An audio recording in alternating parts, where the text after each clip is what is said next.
আলাল ইয়াহুদা one নাসারা ইত্তাখাযু কুবুর আনবিয়াইহিম মাসাজিদা। আল্লাহ তাআলা ইহুদি এবং খ্রিস্টানদের উপর লানত করেছে, কেননা তারা তাদের নবীদের কবরগুলোকে তারা সিজদার জায়গা বানিয়েছে।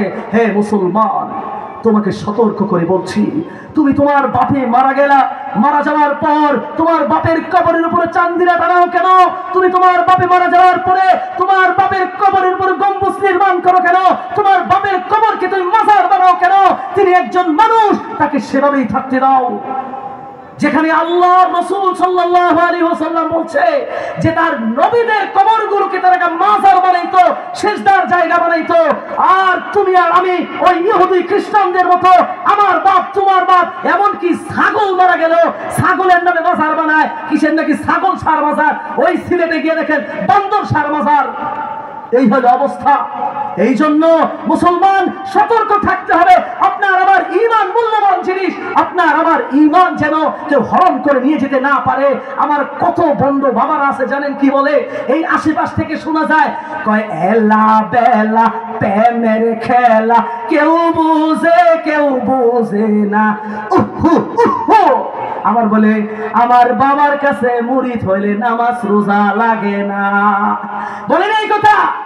মনের পর্দা, বড় পর্দা, বাইরের পর্দা লাগে না। আমার বাবার কাছে মুরিদ হইলে নামাজ রোজা লাগে না। আসেন এমন বন্ধু? এরকম বন্ধু অহরহ আমাদের আশেপাশে আমাদের ঈমান হরণ করার জন্য তারা উঠে পড়ে লেগেছে। এই জন্য এই সমস্ত বন্ধ মাজার পূজারী এবং শিরিক বিদআতি এরকম বন্ধদের থেকে আপনার আর আমার ঈমানকে আল্লাহ পাক সংরক্ষণ করুক।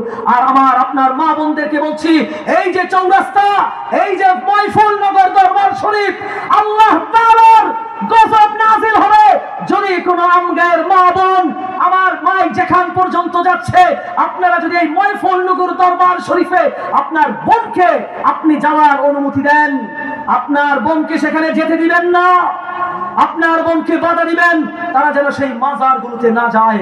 আল্লাহ তাআলা আমাদের সকলকে সতর্ক থাকার এবং আপনার আর আমার যে ঈমানি দায়িত্ব আছে সেগুলো পালন করার তৌফিক দান করুক। আমিন। ওয়া আখিরু দাওয়ানা আনিল হামদুলিল্লাহি রাব্বিল আলামিন।